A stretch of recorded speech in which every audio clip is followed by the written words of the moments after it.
22 september 1914. 6 uur 's ochtends. Een storm die wekenlang over de Noordzee raast is gaan liggen en de zee is kalm.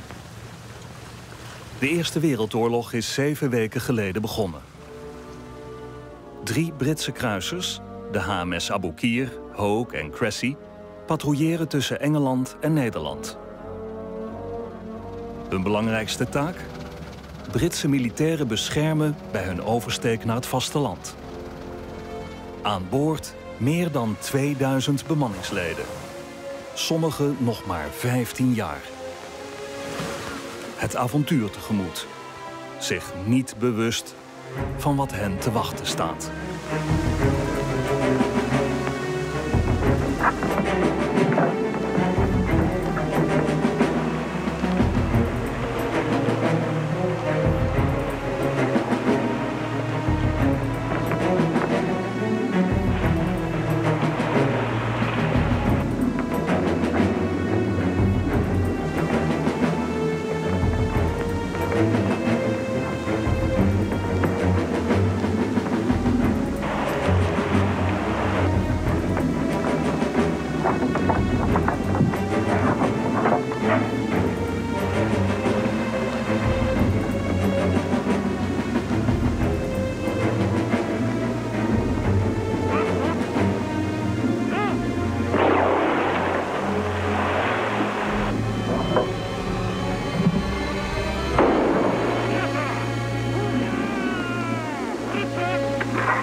In krap 1,5 uur zijn er 1459 doden. Vooral reservisten, mannen met gezinnen en 13 tieners. Marineofficieren in opleiding. Zelfs vandaag nog rouwen er duizenden Britse gezinnen. De scheepsramp krijgt 100 jaar lang weinig aandacht. Opmerkelijk. Want er vallen bijna evenveel slachtoffers als op de Titanic 2 jaar eerder. Vandaag liggen er 3 massagraven op de bodem van de Noordzee. Slechts 22 mijl van Scheveningen. Hoe kon dit gebeuren? En wat is er sindsdien gebeurd met deze zeemansgraven?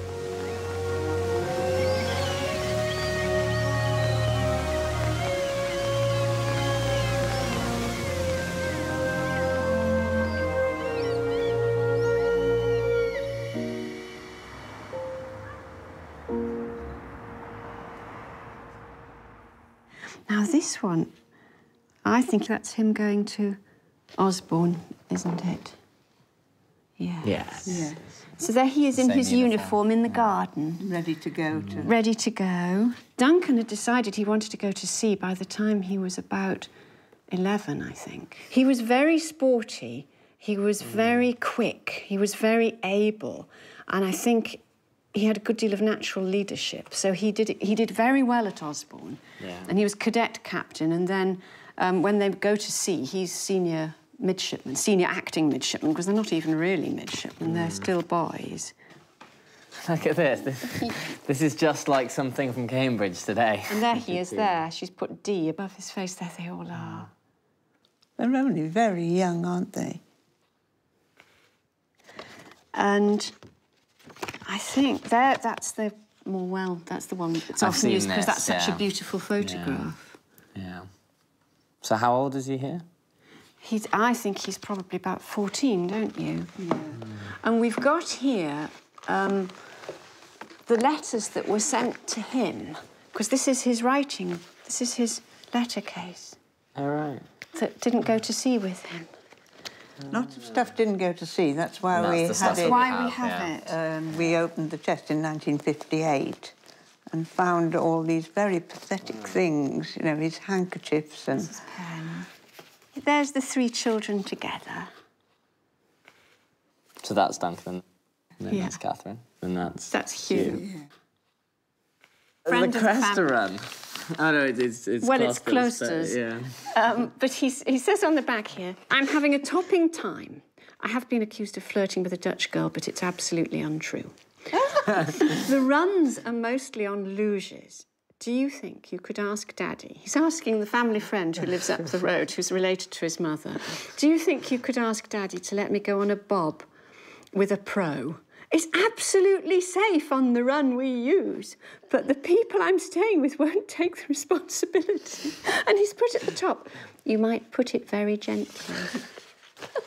Sounds very familiar. It does a little bit, doesn't it? Just like you. Is Not what on a it postcard sounds these like. days, but yes. Very like you. Yeah. The sentiment is... They must have been so glad they let him go Yeah, afterwards. I'm sure.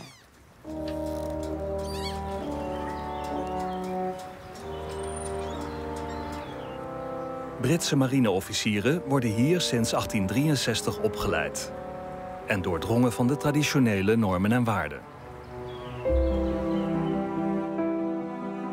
De jonge Duncan heeft de helft van zijn training achter de rug als hij in 1914 naar Dartmouth gaat om zijn opleiding te voltooien. Een groot voorrecht waar zijn familie omgerekend naar nu €8.000 per jaar voor betaalt. Het leven is er Spartaans. Persoonlijke discipline is belangrijk. Maar dat ontmoedigt de gemotiveerde en ambitieuze jonge mannen niet. Naast algemene vakken krijgen ze sport, zeemanschap, techniek en tekenen. Bij het tekenen leren de studenten observeren. Later, in oorlogssituaties, zal dat van pas komen. Duncan heeft er blijkbaar de tijd van zijn leven. Did you see this book? Which is No, his manual no. of seamanship. Have you never seen that? I haven't, no. That's his manual. I've had never this seen since I was a child. It's got my name in it somewhere, I think. So what did they have to learn then? But it's got everything. It has how the bedding should be laid out, how to scrub a hammock, how to hold up a clean hammock for inspection, knots. Mobiliseren. Dat bevel krijgt de Academie van de Admiraliteit op 1 augustus 1914. Binnen 8 uur staan 400 studenten klaar voor vertrek. Ieder met een eigen scheepskist vol persoonlijke bezittingen. Met de veerboot en trein reizen ze naar de Noordzeekust, waar hun schepen liggen. De jongens zijn nerveus, maar ook vastbesloten. Ze worden verdeeld over 10 oorlogsschepen. Duncan en enkele andere studenten gaan aan boord van de Aboukir. Een imposant schip van 143 meter lang en 21 meter breed. Hij is pas 15 jaar oud, maar zit vol zelfvertrouwen. Klaar om zijn land te dienen. Er is te weinig ruimte aan boord voor zijn scheepskist. Hij kiest er een paar bezittingen uit en laat de kist achter. We are having a very fine time. This is the 25th of August. After the day's work, we go and do gym on the quarterdeck to keep us in training. They took the boys out of Dartmouth and sent them to sea. They made the cadets into acting midshipmen because they didn't have enough officer cover, I think. So they are very young, small officers. And so they went to sea and they were sent... Duncan was sent to HMS Aboukir, so the family won't have seen him after this.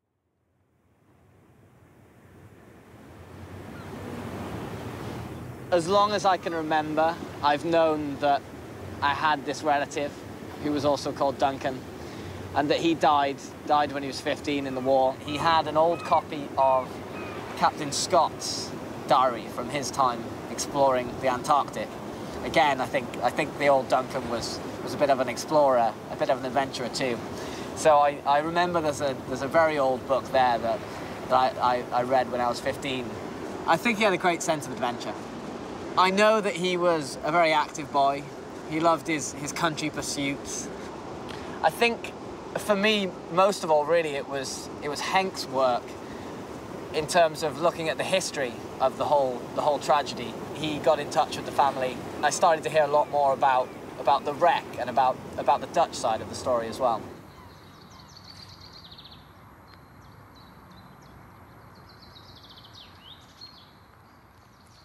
In Nederland ontmoet Duncan Henk van der Linden. Henk heeft onlangs een boek over de ramp geschreven. Hier kregen slachtoffers van de 3 Britse kruisers hun laatste rustplaats. Ze zijn een paar dagen na de ramp aangespoeld bij Scheveningen. So what did you find out about the impact of events, both here in the Netherlands and at home for me in Great Britain? What did you find out about the impact? Here it was big. It was very big. There were several funerals over here. These men are all buried with military honors, with over 1,000 soldiers alongside the road to pay them respect. Yeah. It was in all the papers, in all the magazines. In Great Britain, I don't know if it was big. I suppose it was very big for the families who suffered. But I understand that the British Navy was not very happy with this accident because of the greatness of the loss and because of the fact these ships weren't supposed to be in dangerous water. I got a clipping from a magazine. It was an interview with one who lived, and he said, "We on the ships, we called our ships suicide ships." So the men themselves knew. We're on suicide ships. They had to be on the ships because of their duty to the country. So they were there alone. They had no orders to zigzag. Yeah. They were slow speed, sitting ducks. Wat doen de schepen daar? En waarom zijn ze zo kwetsbaar? Volgens sommige leden van de Britse regering horen ze daar niet te zijn. Een maand voor de ramp schrijft een hoge officier in een brief: waarom zouden we de Duitsers een kans geven op een makkelijke overwinning? Haal ze in hemelsnaam terug. Hoe imposant de Aboukir, Hoke en Cressy er ook uitzien, ze vormen geen enkele bedreiging. Ze hebben een 700-koppige bemanning en verstoken veel kolen. Ze varen maar langzaam en hebben geen verfijnd richtsysteem. De bemanning heeft geen ervaring met de schepen en is niet goed op elkaar ingespeeld. Om de onervarenheid te compenseren gaan er beroepsofficieren mee. Maar ook dit is niet genoeg. Dit is nog niet het ergste. De cruciale zwakte is de slechte bepansering onder de zeespiegel. Die is niet bestand tegen mijnen en aanvallen van duikboten. Vlak voor de oorlog horen de schepen bij de reservevloot. Alleen een likje verf en een schoonmaakbeurt moet ze op oorlogssterkte brengen. Vanwege die zwakheden krijgen ze vlak voor de oorlog instructies om bij de Doggersbank te patrouilleren. Een veilig gebied, ver van de strategisch gelegen en gevaarlijke Straat van Dover. Ze mogen alleen uitvaren onder continue begeleiding van torpedoboten, om aanvallen van dichtbij af te weren. Maar het loopt anders. De schepen schuiven toch op naar gevaarlijk gebied. De Bree 14, dichter bij Dover. Tot 17 september is het gevaar nog te overzien met de torpedoboten als bescherming. Maar het weer is slecht. Wekenlang.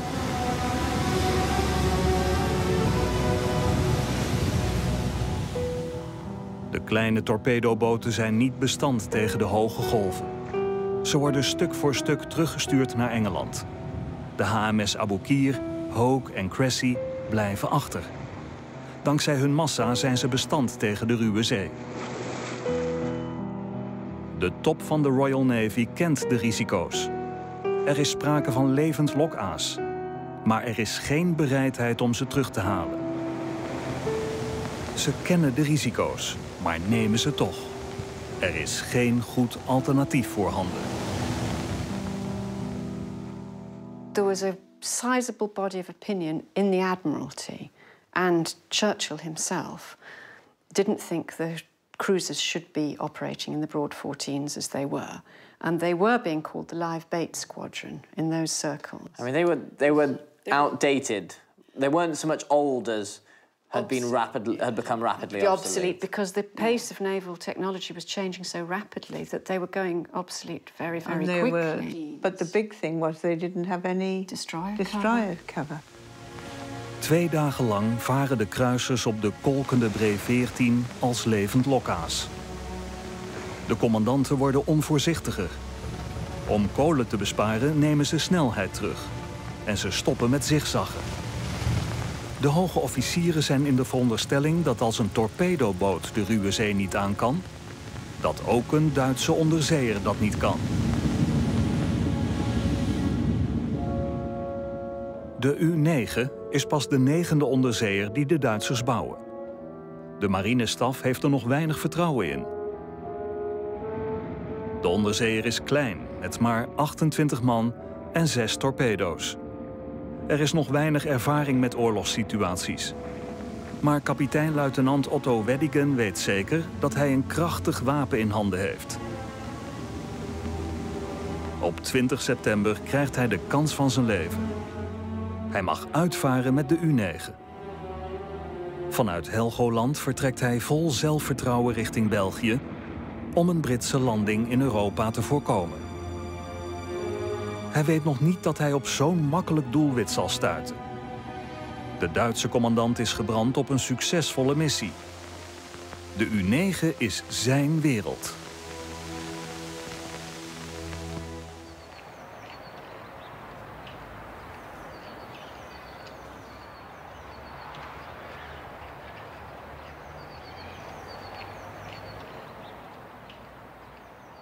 Ja, was soll ich sagen? Ich habe ihn ja nicht gekannt. Ich kann nur so sagen, dass er ein sehr geliebter Sohn war. Auch, ja. Er hatte viele Freunde und war sehr sportlich. Wir wissen, dass er der jüngste von 10 Kindern gewesen ist. Und von ihm wird gesagt, er sei ein richtig lustiger, frecher Vogel gewesen. Er hat ja an der Schule wohl keine große Freude gehabt. Er ist dann mit der Primareife abgegangen und ist dann zur Seefahrt gegangen und er hat da also die Karriere gemacht. Er hätte nicht woanders hingehen können, weil er nicht adelig war und auch nicht superreich.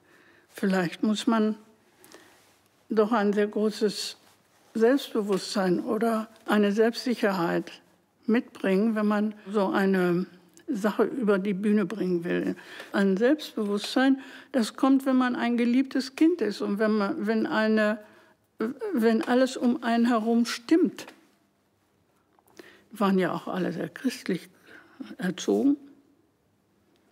Ja, es wird mir schon nichts passieren. Und wenn, dann hat es nicht anders sollen sein. So ungefähr stelle ich mir den vor.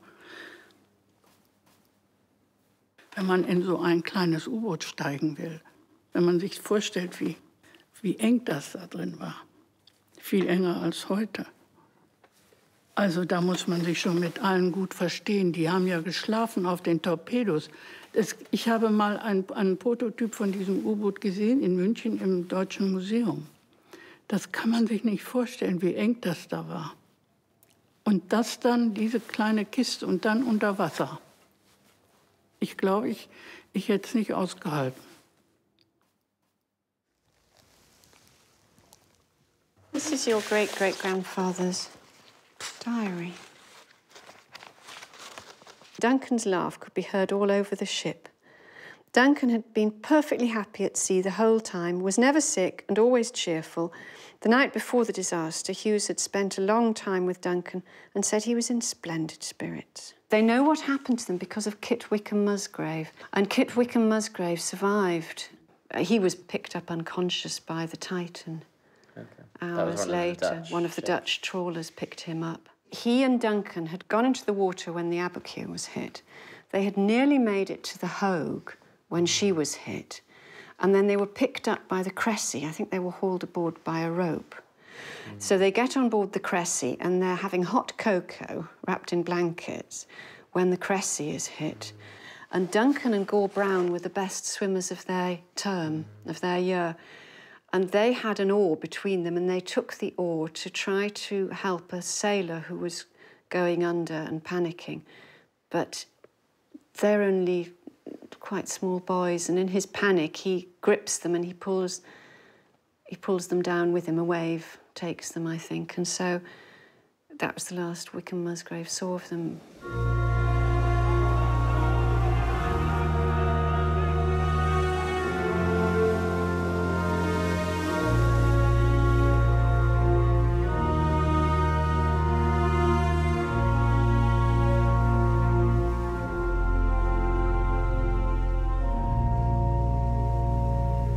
He wasn't just a 15-year-old that was caught in a terrible disaster. He was a 15-year-old who was caught in a terrible disaster and then died with a friend trying to save someone else in that same disaster. I definitely think that that's a really heroic way for him to go. But a boy so young, with another boy so young, trying to help a grown man survive in a disaster like that, I think is really impressive. Duncan kan niet worden gered. Hij verdrinkt in het koude water. Slechts 833 opvarenden overleven de ramp. Ze worden gered door 2 Nederlandse koopvaardijschepen en enkele Britse vissersboten. In het neutrale Nederland worden ze verzorgd en geïnterneerd. Een aantal moet naar het ziekenhuis. Bevroren en gewond door vreselijke explosies aan boord.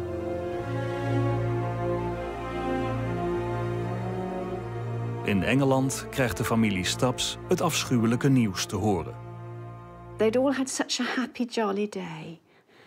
And they had no idea that morning Duncan had died.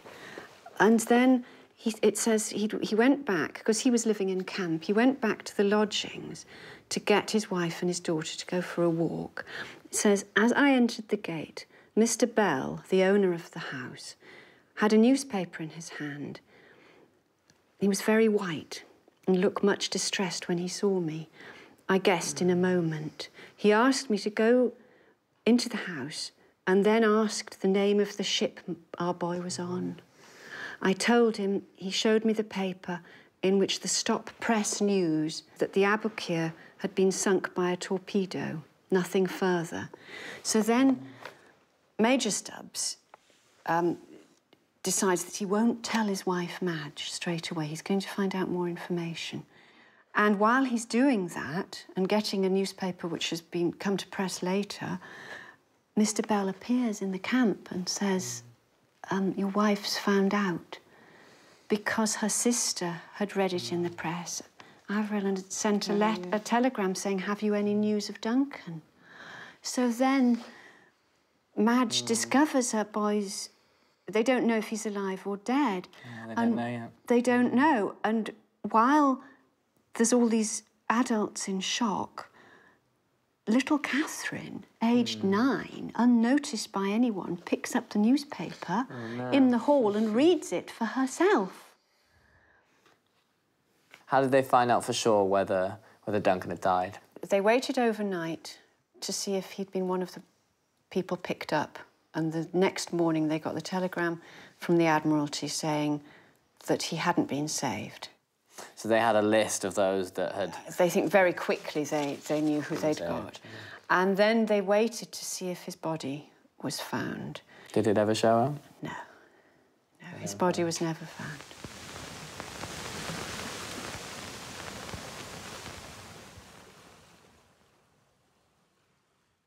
Warum die 3? Ja, stehen da 3 Riesentanker. Ich treffe den einen, dann versuche ich den anderen auch und den dritten auch. Ich weiß nicht. Ich habe den Eindruck, das war jetzt einfach mal ein Versuch einer sportlichen Höchstleistung. Ja, das würde ich sagen, das ist eine allgemein menschliche ein menschlicher Ehrgeiz, wenn ich das jetzt geschafft habe, dann versuche ich das noch und das auch noch. Das ging ja innerhalb von, ich weiß nicht, sehr kurzer Zeit. Was da dann jeweils zwischendrin passiert ist, das hat er vielleicht gar nicht mitgekriegt. Diese Kriegshandlung gehörte ja dann sozusagen zu seinem Beruf, den er sich ausgesucht hatte. Wenn ich zur See fahre und habe da ein Torpedo und soll damit was machen, dann mache ich das. Dann ist das sozusagen meine Aufgabe, so grausam das ist. Was dann nachher daraus wird, das müssen wir alle verkraften und ertragen. Ich könnte natürlich sagen, warum bist du zur See gegangen? Und das war aber die Karriere, die für ihn in Frage kam, wo er eine Chance hatte. Die Marine war ja ganz jung und ganz neu. Zu Kriegsbeginn war die Marine, oder zumindest die U-Boot-Waffe, mehr ein Spielzeug, also wurde nicht sehr ernst genommen, dass man damit richtig Krieg führen konnte. Und nachdem das schon passiert war, dass da so ein kleines U-Boot 3 riesengroße Schlachtschiffe versenkt, da war plötzlich der Jubel groß. Der war natürlich übernatürlich groß, weil zu dem Zeit hatte man den Eindruck, jetzt kann uns gar nichts mehr passieren, jetzt werden wir überall siegen. Und da war er dann der ganz große Held.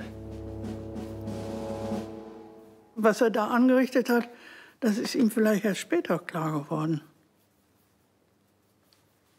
Das könnte sein. Er wollte nicht als Held durch die Gegend gefahren werden. Das war ihm schon unangenehm. Und dann meine ich ja, dass das eine Waffe war, das wusste er vielleicht selber nicht, dass das eine Massenvernichtung war, die er bestimmt nicht, ich weiß nicht, wenn er es gewusst hätte, ob er das gemacht hätte, weiß ich nicht. Wenn er gewusst hätte, was er da anrichtet. Die waren alle kaisertreu. Ja, die Nazis haben sich seiner bedient, nicht? Die haben aus ihm einen Riesenseeheld gemacht, als hätte er da für das Dritte Reich gekämpft, so ungefähr. Es war ja, ich glaube, es ist ein Verlobungsfoto gewesen. Und da hat man später eben fotomechanisch die Orden noch nachträglich draufgebracht.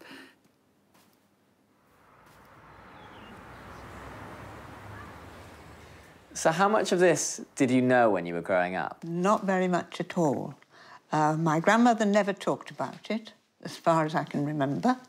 And my father told us roughly, what had happened. I always knew what had happened. There was always a photograph of Duncan in the house, and I knew about the sinking. You knew the story, yes. the outline and story. that he drowned when he was 15. But apart from that, and my father telling me about what had happened when he was told about it by his headmaster. See, when my father first heard about his brother dying, he just started at his public school. How old was he then? 13. He was 13. And the headmaster was going to tell him about his brother.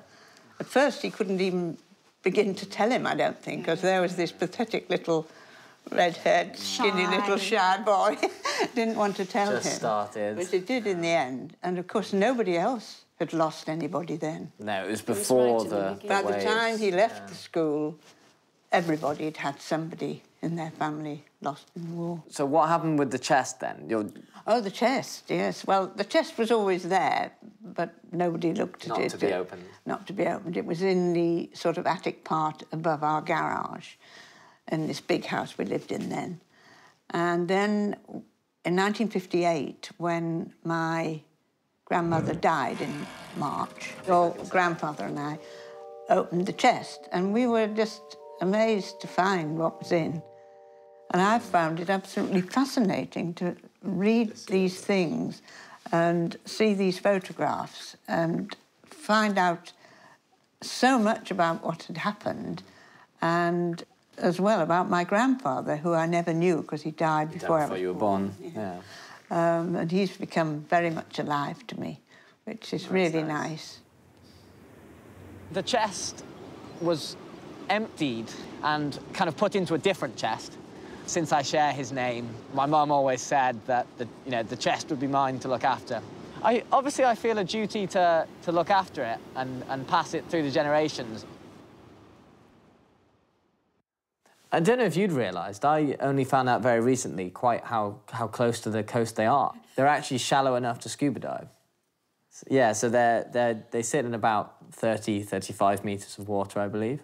I would quite like to go and see them myself. They look from the videos just such a place of life that I think it would be really nice to You're going to go and see them, aren't you?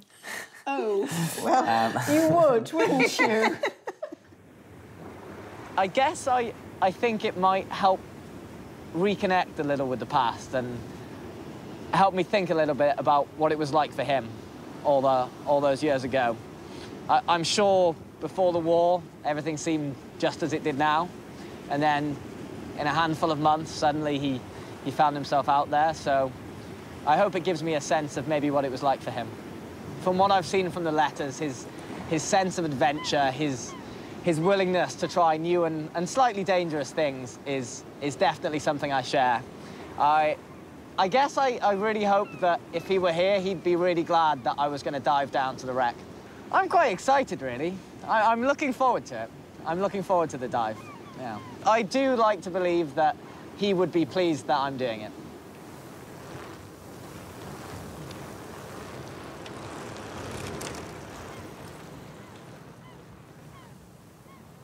Here I have the map, Yeah. of the North Sea. And now we start in Scheveningse, that's the port. Yeah. And we have a small boat, the Aquila, and we go with the Aquila, we go in this direction. Here they are. Yeah. are the cruisers. So how far is this then? That is about 22 nautical miles. That means about 40 kilometers. And we need a sailing time of about 4 hours. Okay. And how deep are the wrecks then? The bottom is about 32, 33. And on top of the wrecks, we are 27, 26 meters.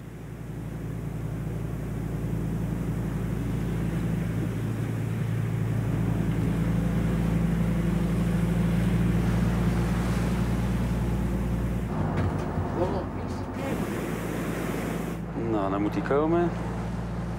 Ja, hebben we hem. Yo!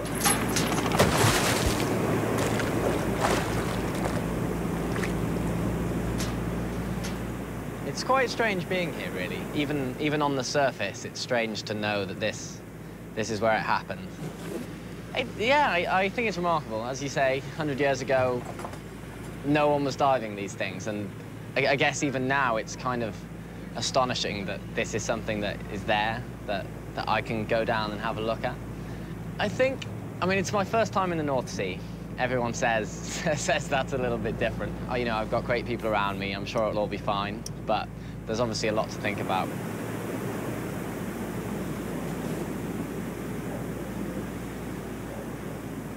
It does look like it's going to happen, doesn't it? I will admit that now, yes. Can't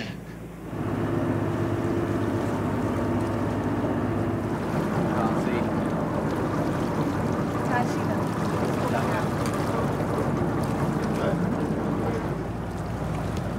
Spring line!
Tot de jaren 50 weet niemand waar de wrakken van de Aboukir, Hogue en Cressy precies liggen. De bewoners van de wrakken profiteren van de rust. In 1955 worden de posities van de wrakken ontdekt. De Britse overheid besluit de wrakken te verkopen aan een Duits staalbedrijf. De bergingsfirma start voortvarend. Duikers brengen explosieven aan. Maar er is nog niet vaak naar deze diepte gedoken. Eén duiker krijgt last van decompressieziekte. Hij overleeft het, maar stopt met duiken. Het bergingswerk verloopt nu moeizaam. De Noordzee is een van de lastigste zeeën ter wereld, met sterke stromingen. Met grote moeite worden 2 bronzen onderdelen van samen 25.000 kilo geborgen.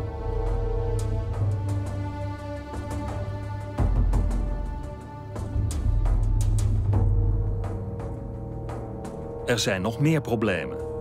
Het schip, met 2 ton springstof aan boord, mag de haven van Scheveningen niet in.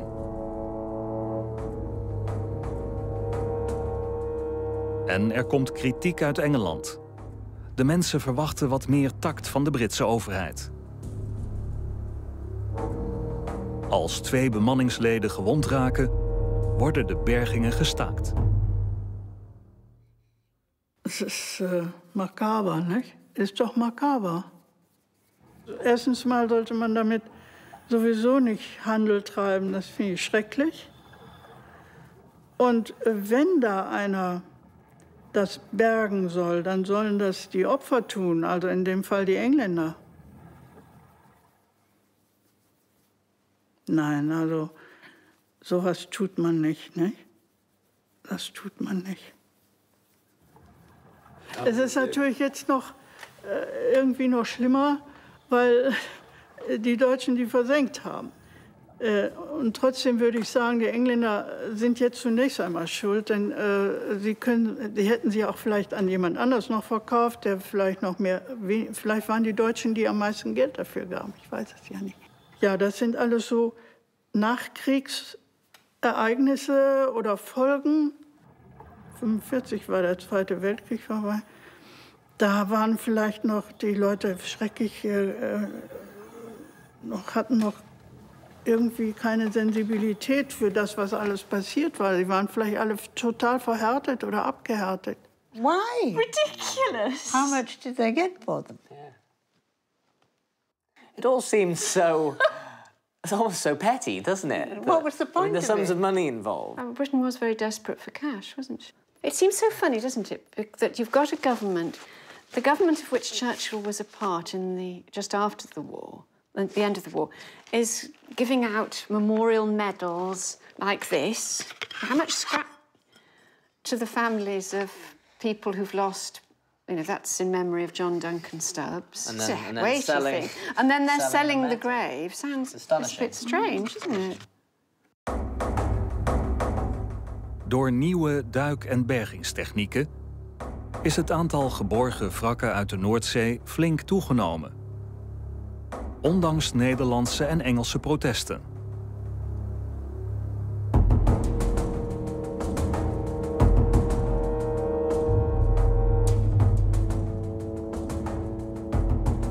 Geen enkel wrak in de Nederlandse Noordzee is juridisch goed beschermd. Het lucratieve bergen gaat door. En historisch belangrijke wrakken verdwijnen in alarmerend tempo. Und wenn Sie diesen Sarg aufmachen, ist es gleich eine Flederei. Wenn Sie das kaputt machen, nur weil da irgendwo ein paar Metallteile sind und ein paar Kupferstücke, kann man doch nicht machen. Je länger ich darüber nachdenke,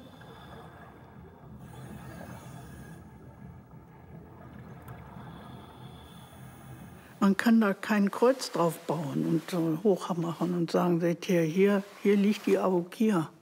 Das kann man ja nicht machen, nicht? Leider. But when there's so many people whose bodies weren't even found and so many people who remember those who died. So are they going to be able to designate it as a war grave?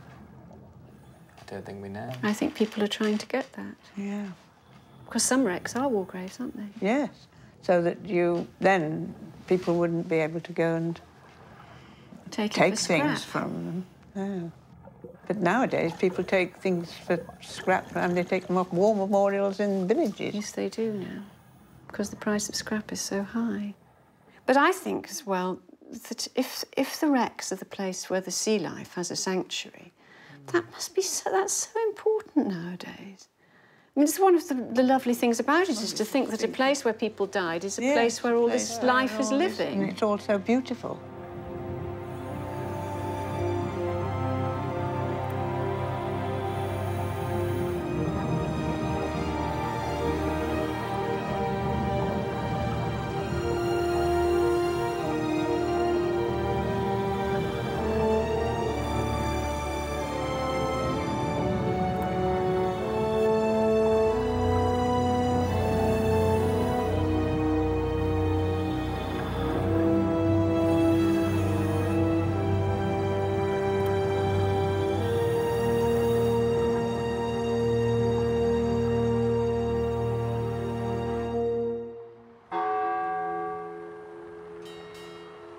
Elke zaterdag worden marineslachtoffers herdacht in Rochester Cathedral. Nabestaanden van de 3 kruisers uit de Eerste Wereldoorlog komen bijna 100 jaar na de ramp voor het eerst bij elkaar. Ze hebben er weinig over gesproken, maar nu komen de verhalen los. Ze vragen om erkenning en eisen eerherstel.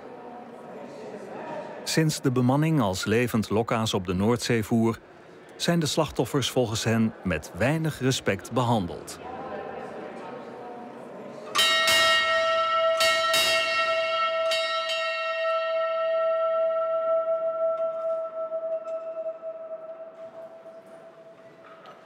Turn the pages, please, gentlemen.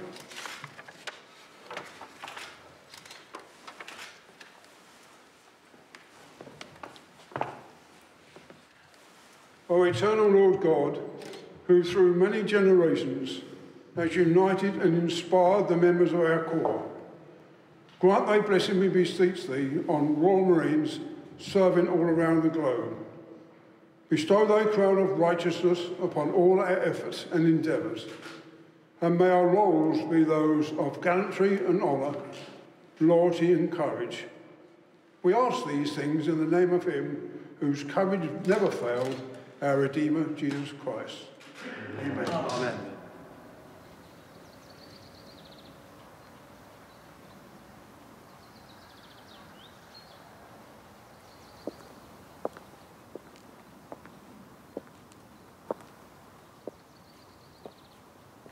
Er zijn nog veel vragen onbeantwoord over de scheepsramp, de verkoop van de schepen in de jaren 50 en de bergingen die zelfs nu nog doorgaan. De bemanningsleden van de Aboukir, Hogue en Cressy hebben alles gegeven. Ze offerden hun leven en hebben hun land eervol gediend. De wrakken op de bodem van de Noordzee bevatten al snel nieuw leven. Het zijn schitterende kunstmatige riffen, kraamkamers, bronnen van voedsel en schuilplaatsen voor vele soorten zeedieren.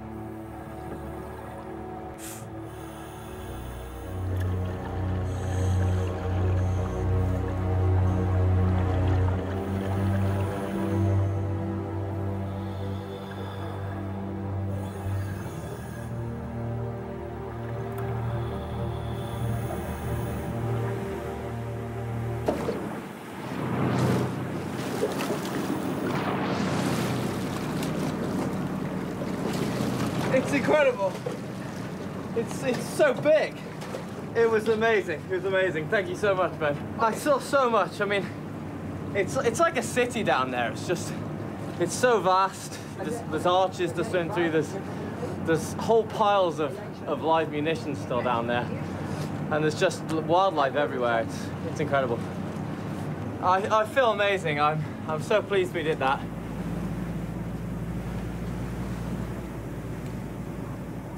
These were 3 ships where, at the time, I think it was the greatest loss of life a single, in a single day in naval history, as far as I'm aware, for the British. So it just seems unnecessary for what can, in the grand scheme of things, be a relatively trivial amount of money that they should disturb a war grave just for, the scrap metal in an anchor. It's really fitting that a place where so many people lost their lives is now home to so much life of a very different kind.